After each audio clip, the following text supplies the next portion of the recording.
Well, the IRS whistleblower and Hunter Biden saga is heating up today. The attorneys for the whistleblower who came forward last month alleging he had information on the IRS's investigation into the president's son have exposed something interesting. This whistleblower, who was still unnamed, had been working on the probe and said it had been mishandled with political preference. The attorneys have now written a letter to several ranking members of the House Judiciary Committee and Whistleblower Protection Caucus to explain that there has been a development in the probe into Hunter Biden. The letter explains that the whistleblower and his team have literally been removed from investigating the president's son, a decision made by the Department of Justice. It reads, "Today, the Internal Revenue Service Criminal Supervisory Special Agent we represent was informed that he and his entire investigative team are being removed from the ongoing and sensitive investigation of the high-profile, controversial subject about which our client sought to make whistleblower disclosures to Congress. He was informed the change was at the request of the Department of Justice." On April 27, 2023, IRS Commissioner Daniel Werfel appeared before the House Committee on Ways and Means.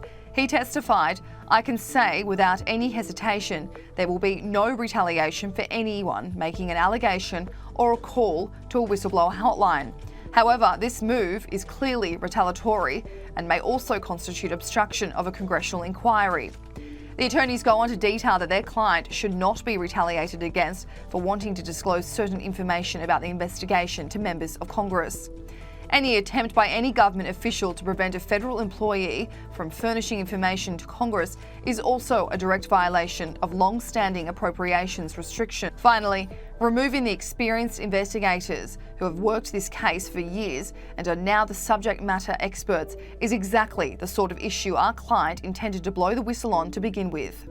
Now, this is an interesting development into the investigation into Hunter Biden, who is currently being probed for potentially committing tax crimes.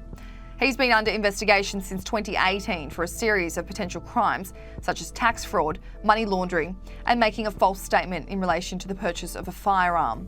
But after years of investigating and still no result, this whistleblower has claimed the investigation is giving the president's son preferential treatment. The original letter sent to Congress did not name Hunter Biden as the subject of the probe, but congressional sources later did. Attorney Mark Lytle wrote the letter to members of Congress asking for his client to have whistleblower protection so that he could come forward and explain what he knows about the investigation.